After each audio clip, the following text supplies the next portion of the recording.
গোটা পৃথিবীর খবর আপনাদেরকে জানাইলাম রে বাবা।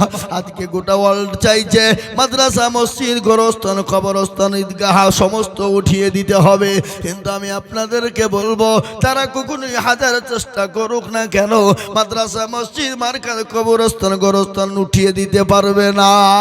তাই আমি বলবো বাপ, এটা হলো গোরস্থানের উন্নতি কল্পে জলসা। আমি হাদিস পড়েছি, নবী বলেছেন আউয়ালু মানাজিলা মঞ্জিলুল কবর, তোমার সর্বপ্রথম মঞ্জিল সেটা হলো কবর। ওই কবরে যদি বসতে চাও দুনিয়ার জমিনে আল্লাহর দিনকে আঁকড়ে ধরো, আল্লাহর হুকুমকে ধরো, কলমাকে আঁকড়ে ধরো, মসজিদমুখী হয়ে যাও, দিনমুখী হয়ে যাও। তাই আমি বলবো বাপ, আমাকে বলে দিয়েছে হুজুর গো, আমাদের দেশে যখন মানুষ মারা যায় গোরস্থান, কবরস্থানে যেতে বড় আমাদের কষ্ট হয়ে যায়। বলে কেন কষ্ট হয়? বলে আমাদের এখনো পর্যন্ত গোরস্থানের রাস্তা কিনতে পারিনি, পরের জমি দিয়ে যায়। আমি আপনাদেরকে বলবো ও বিলপাড়ার মানুষেরা, যদি কালকে আপনার রাস্তাটা আপনার বাপ মারা যায় যদি বন্ধ করে দেয়, যদি নিয়ে যেতে না দেয়, আপনি তো যেতে পারবেন না, আপনার তো ক্ষমতা না। আপনাকে যদি কোনো পর্যন্ত অনুমতি না দিবে আপনি জবরদস্তি করে যেতে পারবেন না। তাই গোরস্থানের রাস্তা কেনার জন্য বহু টাকার প্রয়োজন। আমাকে কমিটির লোক বললো হুজুর গো, গোরস্থানের রাস্তা কেনার জন্য আপনি একটু হাত পাতবেন নবীর মেহমানদের কাছে, আল্লাহর বান্দাদের কাছে একটু বলবেন গোরস্থানের জন্য ইনশাল্লাহ কিছু না কিছু দেবে।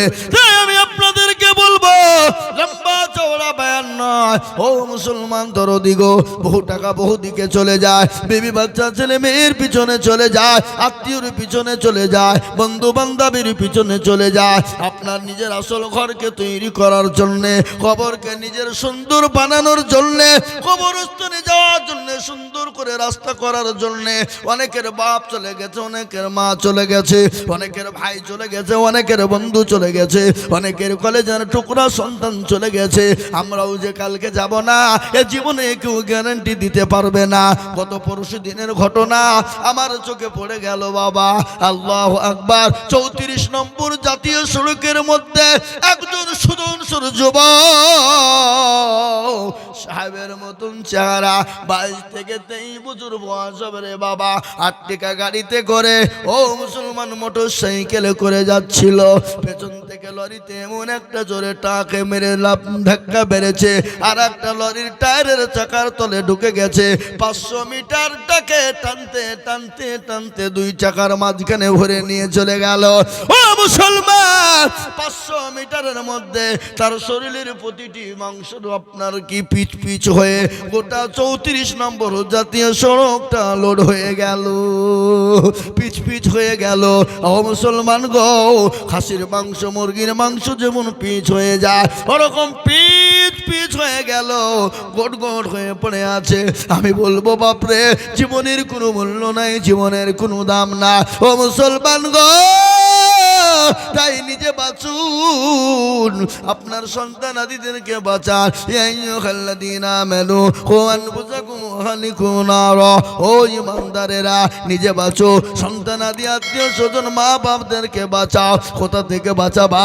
ওই জাহান্নামের আগুন থেকে বাঁচাও, কবর থেকে বাঁচাও। তাই কবরকে তৈরি করার জন্যে, গোরস্থানকে সুন্দর করে বানানোর জন্যে আমি আপনাদের কাছে 50,000 টাকা চাইবো না, 20,000, 25,000, 30,000 করে চাইবো না।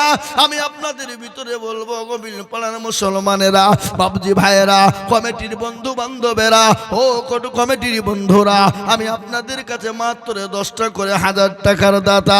আমি একবার তকবীর দেব, তকবীর দেওয়ার সঙ্গে সঙ্গে বলবেন হুজুর গো, আমার কাছে জান আছে মাল না, ও গো হুজুর, আমি পরে অল্প অল্প অল্প অল্প করে দিয়ে দিয়ে দিয়ে শোধ করে দেব। তাই একবার তকবীর দেব, তকবীর দেওয়ার সঙ্গে সঙ্গে ডানে বাঁয়ে পিছনে সামনে ওপরে সর্বপ্রথম 10,000 টাকার দাতা একজন। একবার মোহাব্বত দিয়ে বলি নারে তাকবীর। আল্লাহর বান্দা সর্বপ্রথম একজন দরদি গো ওগো দরদি মুসলমান আল্লাহর বান্দা সর্বপ্রথম 10,000 টাকার দাতা।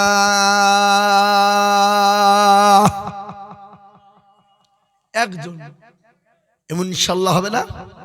এমন কোন মুসলমান নাই, এমন কোন দিনওয়ালা নাই, ইমানওয়ালা নাই, কালমাওয়ালা নাই।